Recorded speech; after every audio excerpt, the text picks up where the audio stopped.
So, ayan guys, update. Ito, first, ano pa lang to, first coat. And then, dito din. Tapos, si Papa dito. So, ayun yung, pangalawa na mamaya. Malamang tapos na yung first coat. So, ayan, first coat yan.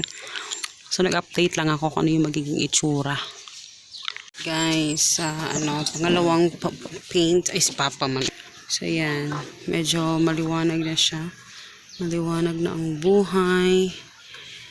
And, yan, medyo maganda na. And, hello guys, good morning. So, actually, today, kakarating lang namin, no? And, nasa na ba yung aking, nagpipintura kami nakapagpintura na kami sa labas. Pakita ko sa inyo mamaya pag hindi na mainit. Pero ngayon, ay napipintura na natin ito finally. And, nagliliha. Tinutulungan ko si Papa magliha. Kaya yun yung ating trabaho. So, ayan yung naliha ko dito na side. Si Papa naman bumili ng skim coat kasi para sa mga crack at saka sa mga So, yun. So, kami lang talaga yung magpipintura nito. Kasi sa labas si Papa lang yung nagpintura nun. Kaya yun yung ating. So, ayan siya guys. Si Papa ito na yung first coat. So, dito siya nag-start. So, yung mga gamit namin, pinunta namin dito para pag eto na tuyo, pwede na sa kabila naman yung pinturahan niya. So, ayan. Tapos, nakabili kami ng pang masilya sa mga masilya pang, no? Para sa mga butas. Ay, hindi, masilya nga yung para sa mga butas-butas. May mga crack. Yun, nalagyan ni Papa yun.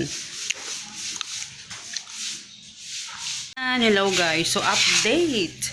So mag-update ako, si Papa nag-aano na siya, nagmamasilya na siya. Dito lang na side kasi sa kabila pag natuyo na to, pwede na namin sa kabila tapos saka dyan. Yung ginagawa ni Papa ngayon, ito yung mga butas-butas guys na yung nandito pa yung stock room, di ba? Naalala ninyo? Merong mga dito. So yun yung mga na pako. So yan yung inaano ni Papa. Ayan, para maka-cover siya. So, ayan, bago siya pinturahan ulit. O, diba? Parang pro.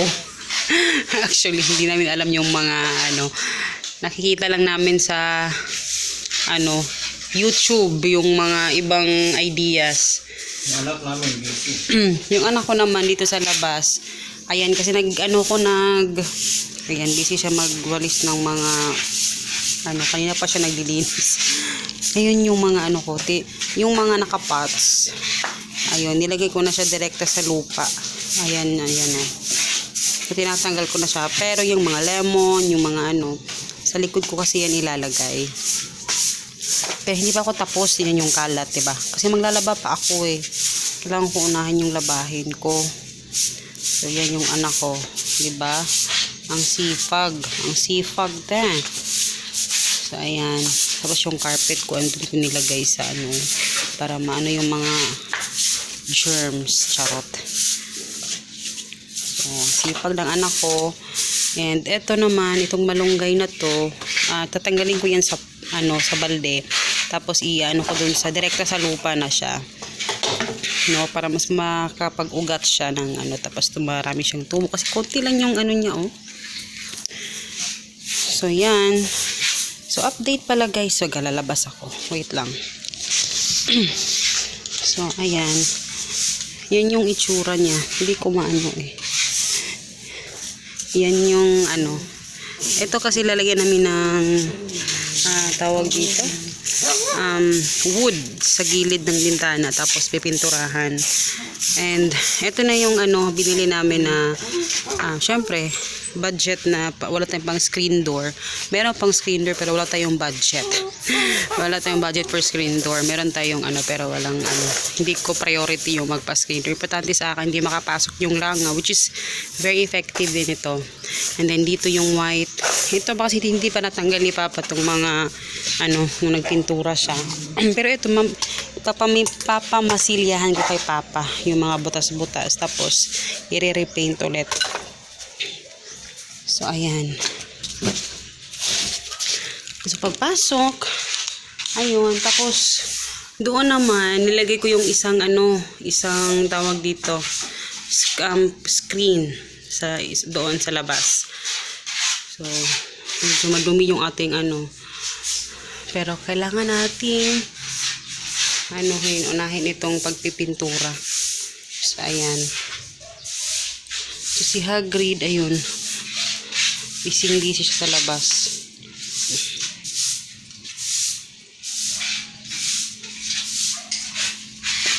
Kalat ng aking mga flowers, mga bulaklak. Hindi ko na In fairness ito sa aking screen. Sa screen natin, effective talaga siya kasi yung mga langaw. May mga langaw po, konti-konti na lang. Pero nung wala talagang grabe yung langaw, guys. Sobrang dami. Kaya, nakaka-stress din. Kumain ka, kita kaupo ka, ang daming langaw. So, ngayon, ako'y maglalabas sa labas. Dahil, madami na naman akong labahin. So, yun yung ating aatupagin today. Ayan, update guys. Hello. Ngayon ako natapos maglaba. Ang sakit ng kamay ko, guys. Oh, tinan nyo. Kasi, kusot kami ngayon kasi nga diba walang kuryente, so walang washing machine. So parang grabe na yung kamay ko. So anyway, mag-update lang ako kasi hapon na. Hapon na rin ako tapos maglaba, lang ako. So si Papa naman, eto lang talaga yung natapos si Papa kasi syempre marami yung pakita ko sa inyo. Papa. So, eto yung natapos niya na Actually, hindi talaga to pang-professional na ingin ng aso na pagpipintura, syempre. Lang talaga to, pantambay. Pantambay na pintura. So, yan yung natapos niya. Hindi niya masyadong ma-appreciate kasi madilim ingin ng aso. So, yun na lang yung mga doon sa gilid-gilid yung ating inanuhan. Tapos, ayun. Hopefully bukas, kung may time, makapagpinta. So, eto yung niya. And then, I think doon susunod. So, eto lang, okay na.